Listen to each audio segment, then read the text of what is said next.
wabarakatuh. Bismillahirrahmanirrahim. Alhamdulillah wassalatu wassalamu ala Rasulillah wa ala alihi wa ashabihi wa mawalah amma ba'd. Alhamdulillah pagi hari ini kita bisa ngaji dalam keadaan sehat walafiat. Melanjutkan dari ngaji kita yang kemarin terkait dengan bangunan syariat atau bangunan hukum Islam yang menjadi bagian penting dalam kita menjalankan kewajiban kita sebagai seorang muslim ya.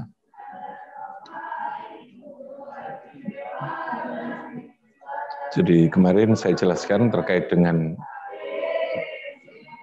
persoalan syariat ya, bahwa syariat itu sesungguhnya adalah bagian dari keseluruhan agama Islam itu syariat. Tetapi orang karena melakukan semacam mensimpelkan ya, untuk memudahkan terkait dengan pemahaman dalam kajian keilmuan, lalu syariat itu lebih difokuskan kepada persoalan hukum agama atau Islam, fikihnya itu ya, hukum agama, hukum fikihnya yang masuk di dalam kerangka pembahasan keislaman.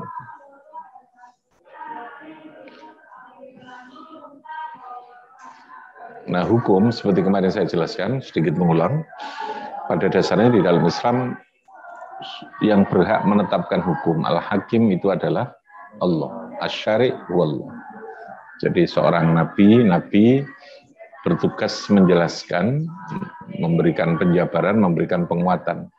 Nabi bukan merupakan sumber hukumnya tetap Allah, cuman melalui kanjeng Nabi yang berupa hadis itu. Jadi kalau dikatakan bahwa semua yang dilakukan Nabi itu adalah merupakan sumber hukum, itu yang dimaksudkan adalah sumber hukumnya tetap pada wahyunya. Bukan Nabi sebagai seorang insaniyahnya gitu ya. Jadi Nabi sebagai sumber hukum itu karena di sana ada wahyu. Makanya di dalam Nabi sendiri pun ada hal-hal yang bersifat jibillah, basyariyah, yang bersifat tabi'iyah, itu tidak masuk dalam bagian dari aturan hukum yang harus diikuti oleh umatnya itu. Jadi hal-hal yang bersifat wahbiyah, pemberian, kayak jibillah, kayak karakter tabiat, ya, kayak postur tubuh, ya, hal-hal yang bersifat jibillah, tabi'iyah itu, hal-hal yang bersifat wahbiyah juga, yang terkait dengan persoalan jasadiyah itu, dia tidak menjadi sumber atau tidak menjadi syariat bagi umatnya. Jadi kayak Nabi itu posturnya secara fisik itu digambarkan umpamanya tidak terlalu tinggi juga tidak terlalu pendek. Posturnya itu sangat ideal umpamanya. Nabi itu kuning itu tidak menjadi syariat, artinya tidak lalu umatnya harus kuning enggak. Ya. Makanya sekali lagi sumber hukumnya bukan pada nabinya, tapi pada apa? Wahyu. Sesuatu yang diterima oleh Nabi dari Gusti Allah yang berupa wahyu, baik yang bersifat wahyu yang berupa kalamullah Al-Quran maupun yang berupa hadis. Ya. Di luar hal yang bersifat jibillah itu adalah merupakan sumber hukum itu. Sehingga sumber hukumnya itu bukan pada nabinya, tetapi kepada wahyunya yang memang menempel kepada nabi. Jadi orang memudahkannya lalu mengatakan nabi itu sumber hukum. Ya, bukan pada nabinya, tetapi kepada wahyunya itu sendiri. Itu pemahamannya seperti itu ya. Jadi makanya la hukma illallah. Al-hakim wallah. Inal hukmu illa lillah, asy-syari' wallah. Semuanya itu adalah Allah itu. In ana illal balagh. Nabi begitu. Saya hanya sekedar apa? Menyampaikan. Saya bukan yang menciptakan hukum, tidak. Karena sayanya Nabi itu saya manusia. Gitu ya. Kalau Nabi menyampaikan karena Nabi itu ditugasi. Jadi apa yang dilakukan Nabi itu bisa disampaikan dalam bentuk lisan, bisa dalam bentuk perbuatan, gitu ya. Nah, perbuatan dan lisan Nabi itu ada yang bukan menjadi aturan hukum bagi umatnya. Tidak menjadi aturan hukum bagi umatnya. Contoh Nabi kalau makan, daharnya Nabi itu kan pakai korma. Korma. Nabi kalau minum, umpamanya pilihan Nabi itu minum yang berbeda dengan pilihan kita, umpamanya. Nabi kalau, jadi paling banter di sana lalu kemudian etika gitu ya, etika itu. Jadi ada hal yang tidak disyariatkan dari Nabi itu kepada kita umatnya. Dalam bahasan kaidah usul fikih itu ada itu. Jadi malam sesuatu sesuatu yang tidak disyariatkan. Malam tusra atau mala tusra yang tidak disyariatkan ala ummatihi kepada umatnya ini. Terutama yang berkaitan dengan apa tadi? Sibillah dengan tabi'iyah itu. Jadi prinsip dasarnya bahwa al-hakim itu Allah. Semua hukum itu bersumberkan dari Allah. Seorang mujtahid di dalam menggali hukum, lalu kemudian melahirkan sebuah madhab, ya, sebuah tata cara di dalam berpikir, madhab, jalan ya, madhab itu jalan kita menuju kepada sesuatu. Pergi kan, madhab itu adalah tempat kita untuk pergi. Yang lalu memunculkan namanya madhab itu sesungguhnya bukan menciptakan hukum, menemukan hukum, ya, menemukan hukum. Jadi seorang mujtahid itu apa? Menggali dan menemukan hukum. Nailul hukmi. Dengan cara badlul wus'i. Badlul wus'i itu mencurahkan segala kemampuan. Linail hukmi. Dia bukan munsyiul hukmi. Seorang mujtahid itu bukan menciptakan hukum, tetapi dia sekedar apa? Menemukan, menggali, lalu kemudian apa? Menemukan hukum. Jadi bukan menciptakan hukum. Itu mujtahid sekalipun. Sehingga sekali lagi semua hukum yang kita pedomani di dalam kehidupan ini, dalam masyarakat Islam itu adalah minallah. Jadi kalau kita ngaji kitab kuning, umpamanya ya, kitab kuning tidak langsung pada Al-Quran, maka harus kita pahami bahwa kitab kuning itu sumbernya juga dari Al-Quran, sumbernya dari hadis yang merupakan wahyu, sumbernya dari ijma, dari qiyas, gitu ya. Yang itu intinya ijma qiyas pun juga dari Al-Quran dan hadis, cuman secara ghairu mubashir kemarin. Ada wahyu yang bersifat mubashir, yang tekstual memang terbunyikan, ada yang ghairu mubashir, yang tidak langsung. Yang tidak langsung itu adalah diambilkan dari prinsip-prinsip yang diintisarikan dari mabadi, dari prinsip-prinsip hukum syariat yang ada di dalam Islam itu. Intinya di sana. Sehingga kalau tidak langsung bersifat tekstualnya, kalau tidak berupa jeruknya itu sudah intisari jeruknya. Itu gampangnya begitu ya. Sudah berupa vitaminnya. Tapi sama-sama vitamin, gitu ya. Sama-sama vitaminnya. Ada yang bersifat mubashir, ada yang ghairu mubashir. Sehingga tidak ada lalu kemudian kok pakai kitab kuning nggak pakai Quran hadis. Nah itu karena nggak paham kitab kuning itu apa. Kitab kuning itu adalah produk dari sebuah pemikiran ijtihad yang bersumberkan dari mana? Al-Quran hadis. Kita pun ketika memahami Quran kan juga memahami. Pemahaman kita kan jadi produk. Persoalan diberi nama kitab kuning atau hasil kajian ilmiah, mau bernama karya ilmiah, mau bernama disertasi, mau bernama tesis, itu kan persoalan nama gitu ya. Tapi hakikatnya bersumberkan dari wahyu dari Al-Quran tadi. Itu gambarannya seperti itu. Sehingga perilaku dan perbuatan seorang muslim itu semuanya harus punya landasan hukum. Punya landasan hukum. Karena kita meyakini bahwa Islam sebagai tatanan hukum syariat yang mengatur kehidupan itu sudah komplit gitu ya. Komplitnya tadi baik yang mubashir maupun yang apa? Ghair mubashir. Kalau kita dalam bernegara lalu kemudian kenapa tidak pakai Al-Quran? Kok pakai UUD 45? Kenapa kok pakai undang-undang? Undang-undang itu juga perintah dari Al-Quran. Paham ya? Karena Al-Quran tidak mengatur detail tentang sistem politik gitu. Dia hanya berbicara pada prinsip-prinsipnya. Anda disuruh musyawarah, Anda disuruh mengatur kehidupan keadilan, disuruh mengatur bagaimana mencari ilmu itu bisa baik. Nah, bisa baik itu kan lalu kita menjabarkannya ke dalam sebuah aturan yang kita sepakati. Nah, dalam kehidupan bernegara kita sepakat di sana ada namanya undang-undang yang berhak untuk mengatur itu. Itu namanya ghairu mubashir. Apa namanya? Ghairu mubashir. Jadi kata kuncinya sepanjang tidak bertentangan, gitu ya. Kata kuncinya, semua aturan apapun yang kita sepakati dalam kehidupan ini, dalam bentuk undang-undang, dalam bentuk tata tertib, dalam bentuk itu apa namanya, peraturan pemerintah, umpamanya perda, gitu. Semua itu pada dasarnya sepanjang tidak bertentangan dengan Islam. Dan itu kita maksudkan sebagai bentuk penjabaran atas kewajiban kita sebagai seorang manusia mengatur, maka sesungguhnya itu adalah perintah agama. Ya kalau dia mau menjadi ibadah ya tinggal diniati toh. Diniati bahwa kita ngatur ini, melakukan ini, itu adalah betul-betul karena perintah Gusti Allah itu. Assalamualaikum. Aduh Mas. Gimana? Konsultasi sekedar. Monggo, monggo. Nggih. Jam setengah anu ya. Jam 8 ya. Ini kita sing ngaji. Nggih. Jam 8. Oke, nggih. Nggih, Mas. Assalamualaikum. Jadi tadi prinsipnya ya, ada yang mubashir, ada yang apa?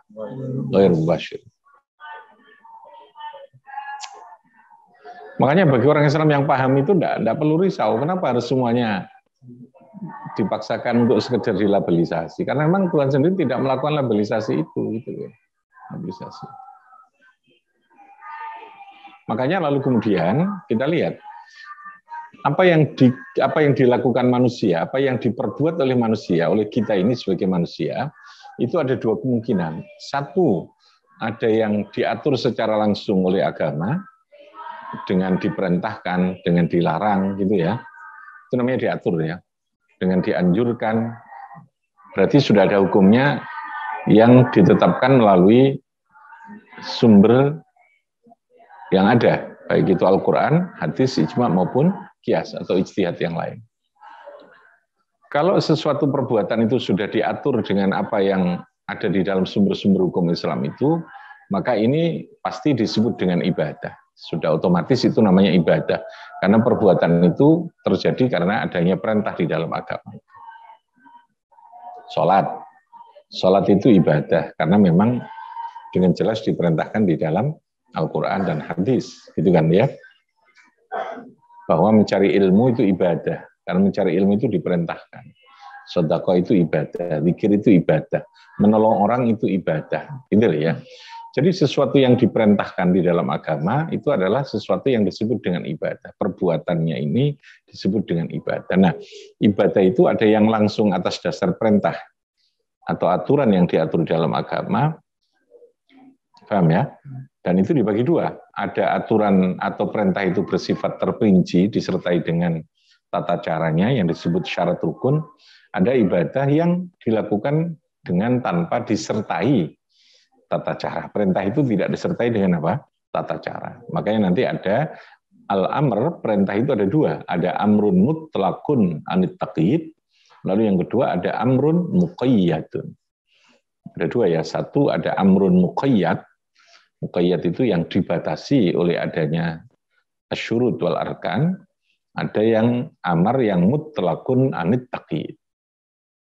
Ada perintah yang tidak dibatasi dalam agama. Jadi ada amrun apa? Muqayyad. Muqayyad itu dibatasi. Ya kayak sholat itu kan muqayyad. Kalau amrun muqayyad ya kita harus mengikuti batasan itu gitu ya. Harus mengikuti syarat rukun, aturannya kayak apa, tidak boleh keluar dari itu. Yang keluar dari itu namanya bid'ah, gitu ya. Kalau perintah itu disertai dengan takyid, dengan batasan, maka kita harus patuh dengan batasan itu. Tidak boleh membuat tata cara sendiri, gitu ya. Sholat subuh berapa rakaat? 2 rakaat. Kita tidak boleh menambah, karena untuk sesuai demi kesehatan ditambah 3 rakaat. Ya, rukuk besinya begini ditambah harus pakai salto mamanya gitu ya, rukuknya model salto ya tidak boleh gitu ya. Karena sholat itu amrun muqayyad. Apa? Amrun muqayyad. Batasannya apa? Dalam fikih namanya apa? Syarat dan rukun. Nah, itu fikih menjabarkan supaya mudah gitu loh ya. Kan kita berarti butuh kitab kuning gitu. Karena yang menjabarkan hadisnya kan tidak ada berbicara syarat rukun, hanya contoh toh. Nabi salat ini mah yang mana rukun, mana yang menjadi syarat gitu kan. Itu kan perlu diilmukan. Ilmu itu berarti perlu dibuat rumusan kan gitu ya. Lah rumusan itu ada dalam kitab kuning sebagai hasil sebuah pemikiran. Nah, oke ya. Jadi ada amrun yang bersifat muqayyad yang dibatasi.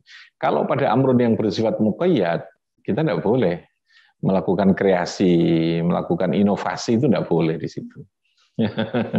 Jangan so inovatif ya. Sholat yang sangat inovatif, tidak boleh gitu nih.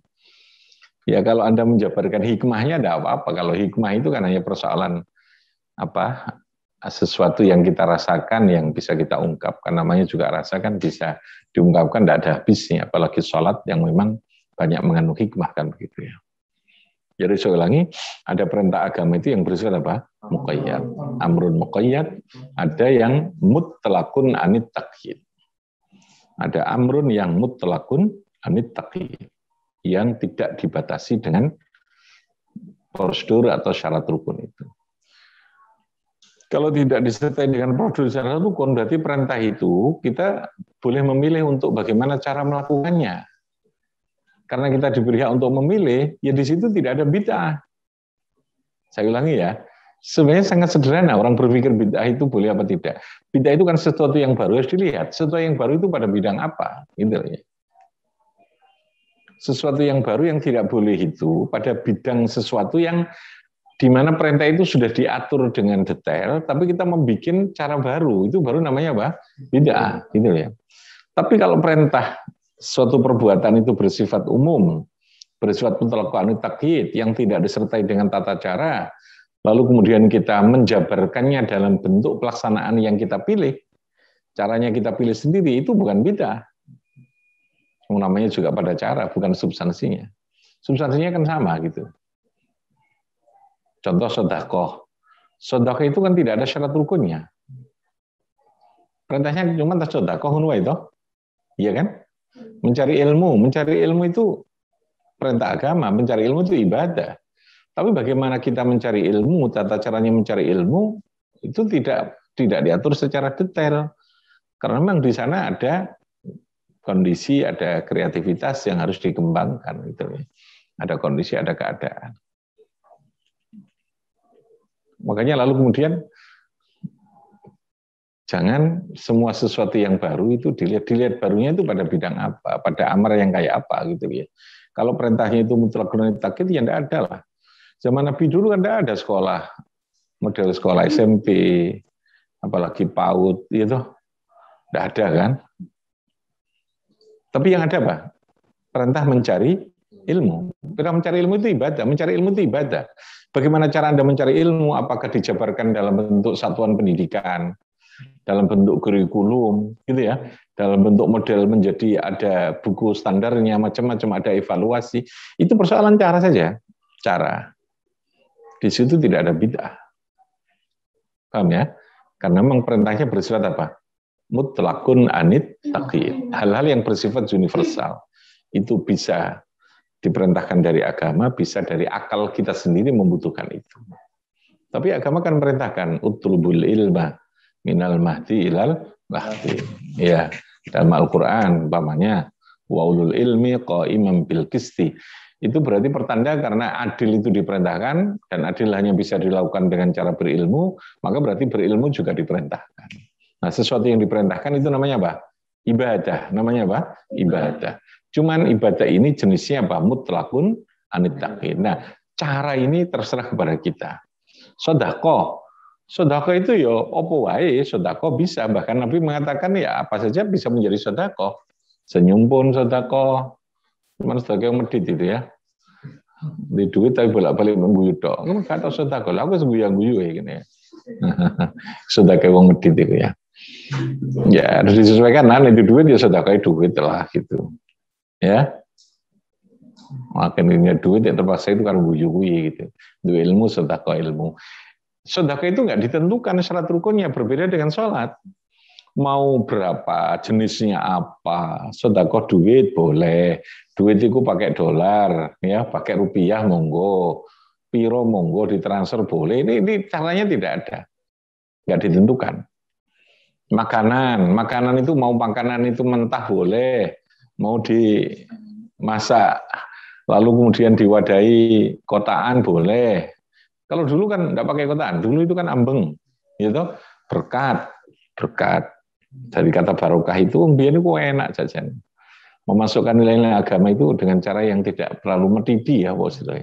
Enggak terlalu metidi. Kalau sekarang metidi itu kan kayak yo itu, naam itu ya. Biar kan enggak. Ya, enggak kerasa terus moro-moro wis paham di sini barokah berkat gitu ya. Ada ambengan, ada berkat. Jangan dikatakan itu bid'ah. Zikir itu perintah agama. Gitu. Tetapi tidak disertai dengan prosedur tata cara apa yang dizikirkan. Pokoknya zikrillah. Paling memberi contoh kan, yang dizikirkan itu ini. Itu pun kita bisa menyebut nama Allah dengan cara yang kita lakukan. Nah, caranya terserah kepada kita, mau pakai majelis zikir, mau pakai wiridan dewi, mau sambil kerja, paham ya? Mau pakai majelis zikir. Biasanya cuma kalau diatur itu lalu menjadi komoditas. Ya, menjadi kepentingan kalau sudah diatur menjadi sebuah majelis. Majelis itu kan forum ya. Kalau sudah dimajeliskan itu di sana lalu menjadi kepentingan. Ada duit, ada gengsi, ada harga diri, gitu. Ada persaingan gitu. Itu problemnya ada di sana. Makanya setiap sesuatu yang terinstitusikan, terlembagakan itu punya potensi untuk hal-hal yang harus diwaspadai lah paling tidak itu. Bahwa dimajeliskan itu juga baik, namanya memandu orang. Tetapi harus dijaga tujuan aslinya, niatan aslinya itu tetap dikawal gitu loh.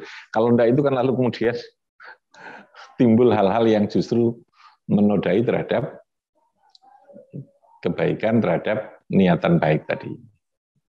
Nek wis wong duwe jamaah itu kira-kira ada enggak potensi orang berpikir ini menjadi aset politik? Ada enggak begitu? Pasti ada lah. Ya.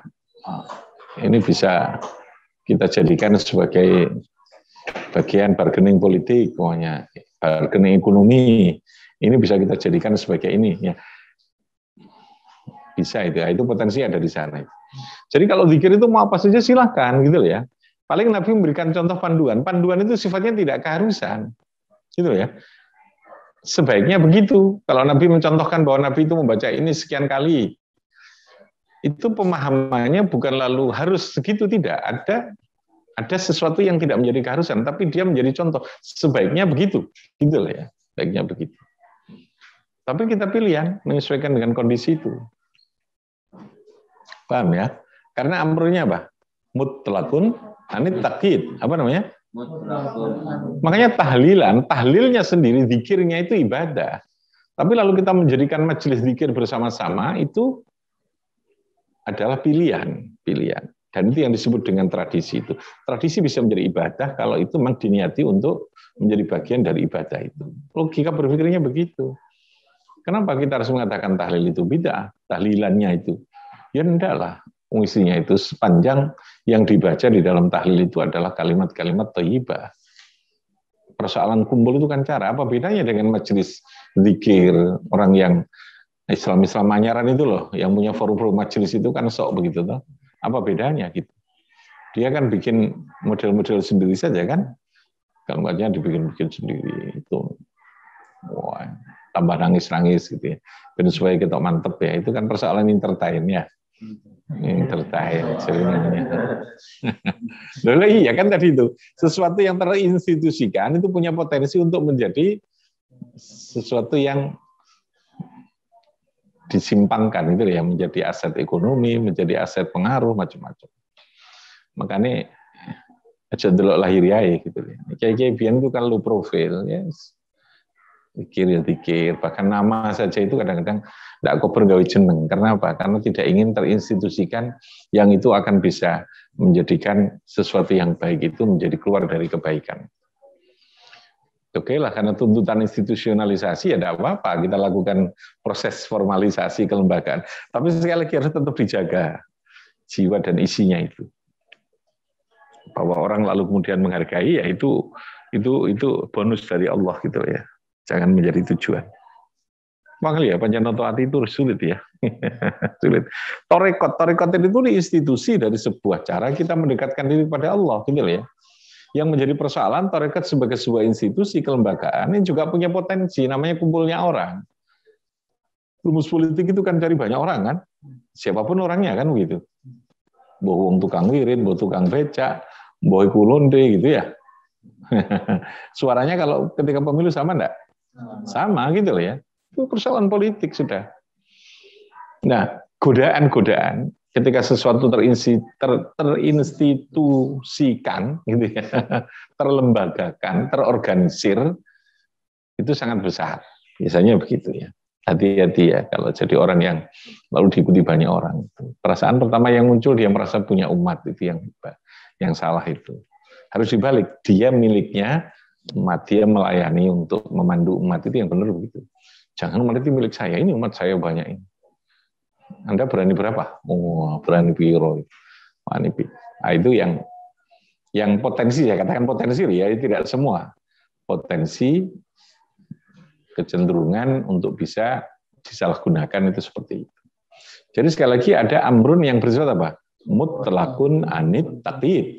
Perintah yang tidak diikat oleh aturan-aturan. Kalau agama, kalau sholat, amrun muqayyad. Dalam sholat ada syarat rukun. Tidak boleh ada inovasi di situ. Paham ya?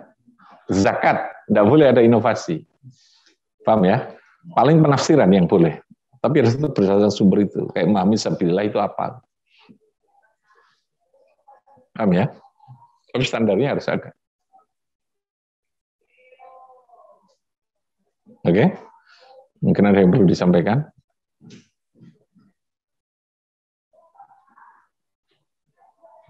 Ya, silakan, Niki. Itu kan terus jenengan tadi undang-undang itu atau undang-undang dasar atau undang-undang itu bagian dari Al-Quran. Nah, terus ini tuh banyak undang-undang yang mengatur terkait dengan alkohol dan sebagainya itu. Jadi sepanjang tadi saya katakan ya, sepanjang dia tidak bertentangan dengan prinsip-prinsip dasar dalam agama, itu bisa jadi kalau kita sebagai seorang muslim, maka dia adalah bagian dari perintah penjabaran atas perintah agama kita. Karena agama kita kan menyuruh kita agar supaya hidup kita ini damai, hidup kita ini saling tolong menolong, hidup kita ini saling teratur, gitu ya. Dalam hubungan muamalah itu kita harus jelas mana hak mana ini. Jadi bagi orang beragama seperti kita, ketika kita bikin undang-undang, maka tentu motivasinya jangan semata-mata itu pekerjaan yang bersifat legalitas negara atas dasar perintah negara. Tapi bagi kita seorang muslim itu pasti dia akan berpikir iki perintah agamaku, melalui iki aku diperintahkan untuk bikin ini karena saya jadi DPR, maka tugas saya adalah membuat undang-undang, maka undang-undang ini harus menjadi bagian dari cara saya menjabarkan apa yang jadi perintah agama yang bersifat ghairu mubasyir. Yang bersifat ghairu mubasyir. Kalau kita bikin undang-undang perdagangan, tentu di sana tidak ada kita langsung dari Quran tentang bagaimana obligasi, bagaimana berbicara saham, bagaimana ekspor, import, itu ya tentu tidak ada langsung. Tapi prinsip-prinsipnya itu kan ada, gitu ya. Nah, karena memang itu dipersilahkan kepada kita, gitu ya. Kalau hal yang berkaitan dengan ibadah, yang terkait dengan muamalah, itu hanya diatur pada pokok-pokoknya saja. Dan agama hanya mengatur secara global, secara prinsip. Jabarani diserahkan untuk kita, karena itu bersifat kondisional dan perlu adanya inovasi tadi itu. Jadi yang dimaksud itu bersumberkan itu adalah bahwa dia tidak bertentangan dengan agama. Nah, bagi seorang muslim yang dia punya tugas, punya jabatan, punya tugas, punya fungsi legislasi, maka dia tentu berpikir bahwa aku nggak undang-undang ini berdasarkan nawa itu, karena saya berpikir sebagai seorang muslim, saya punya Al-Quran, punya ini, maka apa yang saya bikin ini tidak boleh bertentangan dengan Al-Quran. Jadi kalau itu mengatur bersifat, tentu pengaturannya itu terkait dengan kebutuhan orang di luar kita. Itu ya. Kalau di sana ada membolehkan ini, itu menjadi sebuah pilihan bagi mereka yang bukan Islam. Betul wong Islam kok melok-melok kono itu urusan ide. Jangankan nggak diatur, Al-Quran ngatur saja orang Islam yang ngombe yo akeh gitu loh ya. Tapi yang diatur kan bukan membolehkannya, mengatur agar supaya ini tidak berdampak gitu kan. Jadi harus difahami ya. Jadi tidak membolehkannya itu, tapi yang diatur adalah dampak dari sebuah perilaku secara sosial. Karena di situ ada aturan, ada perintah berikutnya. Gitu. Perbuatan jahat yang mempengaruhi kepada orang lain berarti ada dua kejahatan. Paham ya? Ada minum itu perbuatan haram.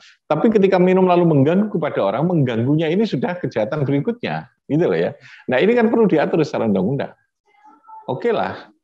Jangan langsung dimentahkan dengan pemikiran yang sangat cetek ya, yang sangat disederhanakan dengan cara memahami, kok itu kok diatur masalah lagi ya. Yang diatur itu bukan persoalan membolehkan minum khamrnya, alkoholnya, tapi yang diatur itu dampak atas penggunaan alkohol itu bagi orang yang menggunakan alkohol itu. Betul ya, mengatur dengan memerintahkan itu, membolehkan itu. Ya. Dengan membolehkan itu. Nah itu rumitnya, makanya orang yang diberi tugas untuk mengatur undang-undang ya harus punya keahlian untuk itu, gitu loh ya. Guru sing biasanya isone mulang terus nggak undang-undang ya susah, nggak bisa karena dalam undang itu harus berpikir tentang persoalan kepentingan sosial, kepentingan persatuan negara, paham ya, persatuan dan sebagainya. Ya contoh lah, ketika dulu kita geger tentang persoalan 7 kata dalam pembukaan Undang-Undang Dasar 45 yang dikenal dengan 7 kata tentang syarat Islam, gitu. Itu kan persoalan perdebatan yang sesungguhnya sangat sederhana kan. Yang ngotot itu karena dia memahaminya agama itu harus serba formalitas, gitu. Gitu, harus serba formalitas. Sementara yang berbicara substansi, ya cukup saja lah dengan ketuhanan yang Maha Esa. Yang penting negara secara umum memberikan jaminan tentang kehidupan beragama. Kehidupan beragama itu ya berarti dengan seluruh konsekuensi di dalam beragama itu, nggak boleh mengganggu, nggak boleh memaksa, kan begitu toh, macam-macam. Nggak boleh mencegah orang melakukan ibadahnya. Ya sudah, cukup dengan kalimat ketuhanan yang Maha Esa itu sesungguhnya. Bertuhan itu kan bertuhan itu kan punya konsekuensi toh. Konsekuensinya apa ya? Kita harus tunduk, harus beribadah, harus ini, harus mematuhi aturan hukumnya kan begitu. Nah negara nggak boleh melukai terhadap ketuhanan yang Maha Esa itu dalam pembuatan undang-undang itu tidak boleh. Ada undang-undang yang melukai terhadap apa? Pasal 1 yang berupa apa? Ketuhanan yang Maha Esa otomatis oleh agama siapapun, karena kita di Indonesia agamanya tidak satu. Simpel kan sesungguhnya. Kecuali kalau Indonesia ini semuanya orang Muslim dan kita sepakat itu, gitu. Paham ya? Jadi sekali lagi kalau undang-undang itu persoalan konsensus, kesepakatan gitu. Yang terpenting bagi kita umat Islam itu, undang-undang itu jangan sampai lalu membatasi, melarang, membatasi, mencegah terhadap kemerdekaan, kebebasan kita untuk melakukan ajaran agama. Jadi sekali lagi, pengertian Undang-Undang Dasar 45 itu juga pada dasarnya Islami minimal begitu ya. Minimalnya, kalau orang sekarang bilangnya syar'i gitu ya. Saya kalau bilang syar'i itu begitu mereka gitu ya. Islami gitu ya. Berdasarkan sumber Islam itu bahasanya karena tidak bertentangan dengan agama dan itu sebagai wujud penjabaran atas perintah agama yang bersifat apa? Global, yang bersifat mutlakun anit taqid, yang bersifat apa? Mutlakun anit taqid tadi. Sudah, jadi tidak ada bid'ah, tidak ada sesuatu yang non agama, ini produk orang kafir dia. Karena tidak berbunyi Islam ya, kalau mau ya tinggal dikasih saja toh di kita, lalu kita kasih undang-undang agama, undang-undang Dasar 45 yang dibikin oleh para kiai yang syar'i gitu. Nanti makan undi-undi ya kasih saja undi-undi yang Islami yang syar'i gitu ya. Makan sego pecel yang syar'i itu kan rumit jadinya gitu. Dikotomis banget kan. Kemarin saya katakan itu menjadikan kehidupan kita ini sudah terbelah. Hidup kita ini kan bisa kan menyatu tapi dalam pilihan keyakinan yang berbeda. Ya sudah selesai gitu kan. Oke ya, itu pemahaman tentang Undang-Undang Dasar. Jadi tadi ada 2 amar Mas ya. Ada amrun muqayyad, perintah agama yang bersifat dibatasi. Yang batasi itu apa? Syarat rukun ya. Kalau dalam fikih itu menjadi syarat rukun. Ada inovasi enggak di situ? Tidak ada. Itu kita murni perintah Gelundung apa jari sholat ya apa jari perintah agama itu sudah kita sholat. Ada yang kedua namanya amrun mutlaqun anit taqyid. Apa? Amrun mutlaqun anit taqyid. Perintah yang oleh Allah atau oleh agama tidak diberikan batasan-batasan yang pelaksanaannya diserahkan kepada kita. Terutama yang berkaitan muamalah dalam kehidupan bernegara, gitu ya. Dalam kehidupan sosial, dalam kehidupan berekonomi, dalam berpendidikan. Perintahnya cuma utlubul ilma, golek ilmu. Paham kan? Ilmu itu manfaat, barokah. Itu saja sudah perintahnya. Persoalan institusinya kita memilih mau model sekolah, mau model pondok pesantren, itu urusan pilihan, kreativitas itu. Apakah ada bidah di situ? Tidak, karena cara tidak ada bidah. Apakah lalu kalau kita bikin sekolah model namanya SMP tidak pakai nama madrasah aliyah atau madrasah sanawiyah, itu berarti itu tidak syar'i? Ya tidaklah, namanya bahasa. Bahasa itu kan pilihan gitu ya. Enggak, kalau berpikir sederhana enggak semuanya. Sederhana kan artinya nggak rumit-rumit, nggak medidi-medidi itu maksudku itu ya. Oke, ada lagi? Silakan. Ada yang dari yang guru jauh? Belum ada. Yang lain, aku bahasa itu aku 4.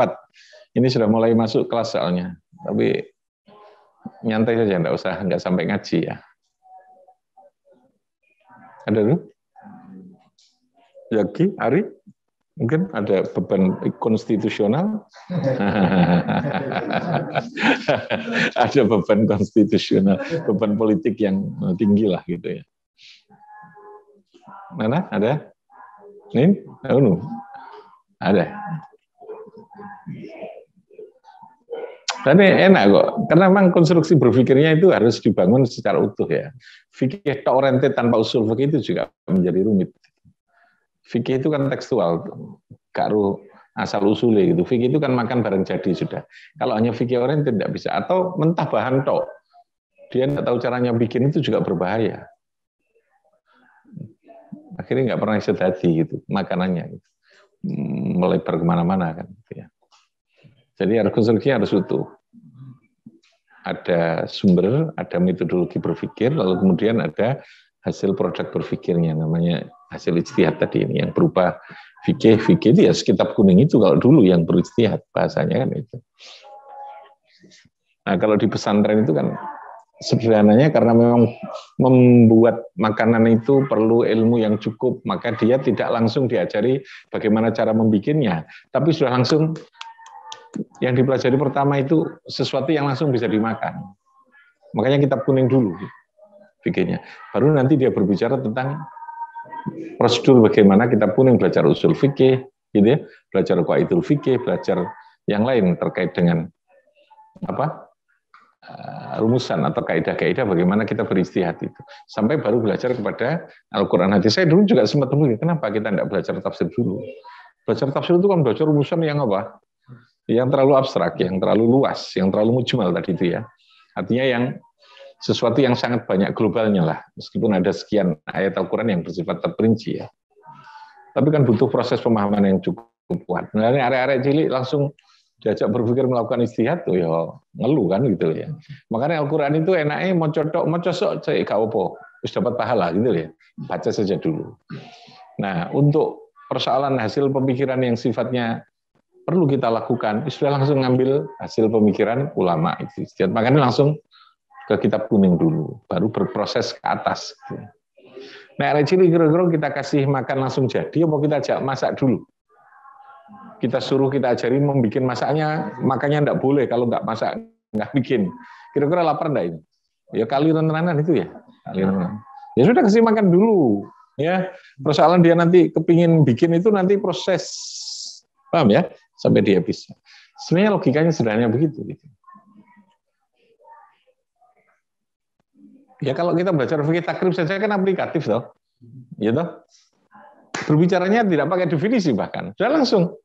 Wudu itu langsung wa furudul wudu'i gitu langsung. Fardunya wudu itu ini. Udah gitu. Enggak berbicara fardu itu apa itu. Itu urusannya udah usul fikih. Fardu itu hukum itu apa loh? Enggak mari-mari nanti. Ya, kapan dia bisa wudu gitu ya. Ya toh? An-niyatu inda ghusl wajhi semuanya. niat saja itu perlu kajian yang bisa 3 SKS, bisa 4 SKS. Makanya sudah niat itu biasa, pokoknya nawaitul wudu ali rafil hadasilah gitu kan gitu toh. Yang diajarkan kan ngono gitu. Jadi nggak ada yang salah gitu. Itu sudah luar biasa. Kiai-kiai kita itu membangun cara bagaimana mengajarkan agama itu. Dimulai dari hal-hal yang sangat praktis pada orang kampung itu kayak begitu yang sifatnya gampang gitu. Nah, itu luar biasa itu. Konstruksinya dari situ.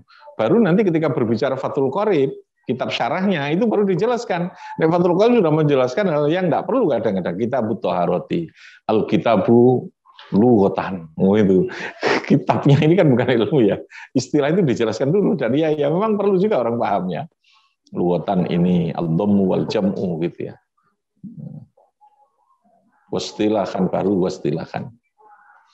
Menurut istilah kitab itu ini. Sholat itu kita kan tidak perlu definisi dulu kalau anak-anak kecil. Iya toh? Mana ada dalam takrib itu sholat itu? Aqwalun wa af'alun muftatahatun. Dan tidak ada, itu sudah disyarah.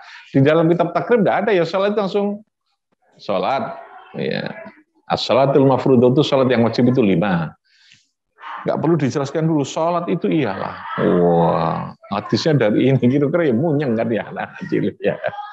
Ya sudah, ajarkan saja dulu yang gampang. Itu maksudnya begitu. Baru meningkat mencari caranya kayak apa, sumbernya dari mana gitu loh. Ibarat kita makan dia makan dulu saja. Nanti nek kepingin kita ini kok seneng, ya pengen gawe, ya golek rumusnya, golek alat-alatnya, golek bahan-bahannya, baru bikin sendiri kan gitu. Ya logis lah ini. Logis gitu kan. Nah sehingga kamu konstruksi berpikirnya, kita berpikirnya seperti itu. Aneh emang, kadang-kadang orang-orang yang berpikir apa dulu ya, silakan.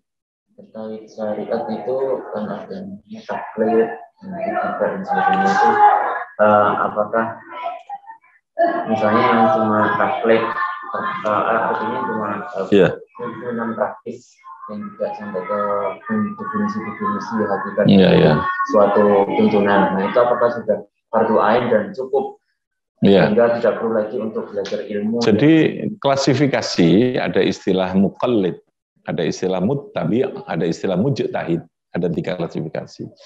Itu adalah klasifikasi yang menggambarkan tentang kondisi kemampuan yang dimiliki oleh seseorang di dalam memahami dan mengamalkan ajaran agama. Dan itu semuanya boleh. Dan semuanya harus mengikuti terhadap klasifikasi itu. Jadi tidak boleh orang sing gak iso ijtihad lalu dia tidak melakukan ittiba, tidak taklid, tidak melakukan ittiba, itu tidak boleh. Jadi kalau mujtahid itu tingkatan yang paling tertinggi. Dia punya kemampuan keilmuan yang mendalam dalam berbagai aspek yang terkait dengan agama untuk memahami agama secara langsung, itu namanya mujtahid itu. Muttabi itu dia sebatas mengikuti pendapat yang dihasilkan oleh seorang mujtahid tadi. Dia mengikuti ya. Ittiba'u qaulil ghairi min ghairi ma'rifati dalilih, itu namanya ittiba. Orangnya namanya muttabi'un. Bahasa Madura ini norok buntek. Ya, mengikuti. Tapi mengikuti kita tahu pemikirannya, hanya tidak tahu sumber-sumber dan tata cara bagaimana menggalinya. Itu namanya muttabi itu. Ya taruhlah santri pada umumnya di pondok itu pada tingkat tahun pertama, kedua, ketiga itu hanya sekedar apa?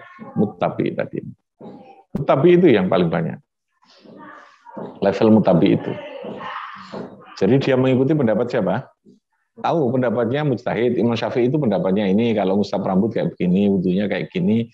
Itu dia tahu pendapat yang diikuti itu ngerti pendapatnya. Nah, yang paling rendah itu namanya taklid. Orangnya namanya muqallid. Taklid itu mengikuti pendapat orang lain, ittiba'u qaulil ghairi min ghairi bi ghairi atau min ghairi ma'rifati dalili.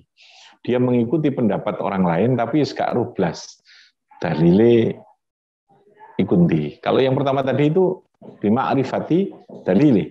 Ittiba tadi apa? Ittiba'u qaulil ghairi bi ma'rifati dalili. Ngerti dalile. Tapi orang iso ijtihad dhewe, ngono ya. Bro, nek iki akimus salat dalile salat itu ini. Paham ya? Membasuh tangan itu fagsilu wujuhakum wa aydiyakum. Dalilnya itu tahu. Paham ya? Tapi kita tidak bisa melakukan ijtihad atau menggali sendiri dari dalil itu. Sehingga kita mengikuti dari para ulama yang. Jadi saya ulangi, kalau mungkin tadi ada kekeliruan, ittiba ada kesalahan. Ittiba adalah mengikuti pendapat orang lain dengan mengetahui dalilnya. Apa dengan mengetahui apa? Dalilnya, tidaknya dicoretnya. Tapi kalau taklid itu mengikuti pendapat orang lain tanpa mengetahui dalilnya. Wis gak ero pokoke apa jari kiai gitu ya. Wong desa itu ya. Apa jari kiai? Apa jari ajengan? Apa jarine apa? Itu namanya ittiba. Aku ya sing niki kadian. Apa namanya? Kok ittiba apa namanya? Taklid. Jadi taklid itu membabi buta gampangannya, mengikuti sapa enenge. Nah, boleh taklid itu, boleh bahkan dianjurkan bagi orang awam. Jadi tidak semua taklid itu tidak boleh. Paham ya? Tidak semua taklid. Hanya ulama ada yang mengharuskan untuk bidang akidah yang pokok usuluddin itu, dia harus tahu dalilnya. Tidak boleh dia taklid begitu. Tapi kalau dalam bidang syariat, dia boleh taklid mengikuti itu. Ya kalau usuluddin itu Allah, berarti yang ada itu harus tahu dalilnya, alam semesta ini dalam Al-Quran qul huwallahu ahad, itu paling tidak itu harus tahulah gitu. Ada yang mengharuskan itu. Paham ya? Jadi bagi orang yang awam yang dia tidak punya kemampuan memahami pendapat ulama dan dalilnya pada tingkatan ittiba tadi ini, Hadratus Syekh Kiai Hasyim Asy'ari mengharuskan untuk wajib taklid, bahkan gitu ya. Yajibu, wajib at-taqlidu lil awam. Bagi orang awam, bertaklid itu hukumnya wajib. Sebab kalau tidak, dia akan kesasar nemen. Gitu loh, kesasar nemen. Dia akan tersesat. Tapi kalau mengikuti orang yang memang punya keahlian itu kan, paling tidak meskipun gak apa-apa kan mesti bener ya. Gitu loh ya. Gitu loh ya. Logikanya begitu. Dan itu juga perintah Al-Quran, fas'alu ahla dzikri in kuntum la ta'lamun. Kan gitu toh. Kita diikuti iqtadu, mengikuti kamu sekalian, al-ashabi, ya, sahabat-sahabatku, ya, ihdinas siratal mustaqim siratal ladzina an'am, tunjukkan kami ke jalan yang benar. Jalan siapa ya Allah? Jalannya alladzina an'amta 'alaihim. Itu cara kita, karena memahami agama tidak bisa langsung dari Allah, gitu ya. Harus dari manusia, makanya Allah mengutus Rasul itu. Gitu. Kitanya yang tidak bisa, gitu ya. Dan Allah menghendakinya begitu, sekali lagi. Jangan langsung kemudian ditanya, masa tidak bisa? Allah kan kuasa. Ya, tapi Allah tidak menghendaki itu. Gitu ya. Karena itu jaiz bagi Allah. Mengutus Rasul hukumnya apa kemarin? Jaiz. Nah, bagi orang awam itu ya, siratal ladzina tadi ini kita mengikuti jalannya alladzina an'amta 'alaihim. Itu siapa ya? Para Rasul, Nabi dan seterusnya. Jadi gambarnya seperti itu. Oke, manfaat barokah. Rabbi fanfa'na bi barakatihim wa hdinal husna bi hurmatihim wa amitna fi tariqatihim. Afatihim. Allahumma shalli ala